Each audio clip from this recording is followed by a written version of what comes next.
Alam nyo ba na may nakakatakot na nilalang ang nagsisipaglabasan tuwing December? Ito ang Calicantharus. Ang itsura nito ay nakakatakot at pangit na mga duwende o goblin.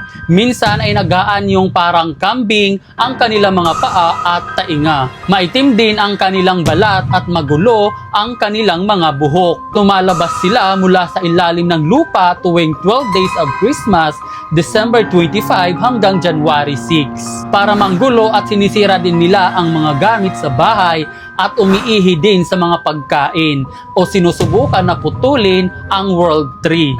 At ninanakaw din nila yung mga regalo na nakalagay sa ilalim ng Christmas tree nyo. Ito naman ang kanilang mga kahinaan. Ayaw nila ng sikat ng araw, apoy, mga banal na gamit at mabilis din silang madistract dahil mahilig sila magbilang. Nakatira sila sa ilalim ng lupa at lumalabas lang kapag mahina na ang sikat ng araw o tuwing winter at Pasko. Pwede nyo silang mapaalis sa pamamagitan ng krus, banal na tubig at insenso dahil takot sila sa mga bagay na yan.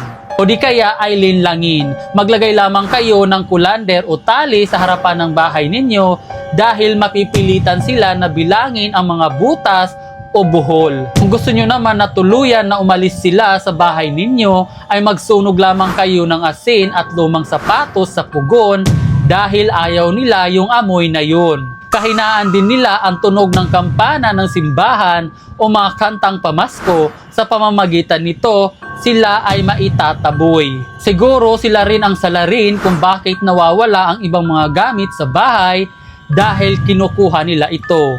Ang Calicantharus ay isang urban legend story na mula pa sa Greece at sa ibang bahagi ng Southeast Europe. Kaya kayo, tingnan nyo na ngayon yung mga regalo na nakalagay sa ilalim ng Christmas tree nyo. Baka kinuha na nila.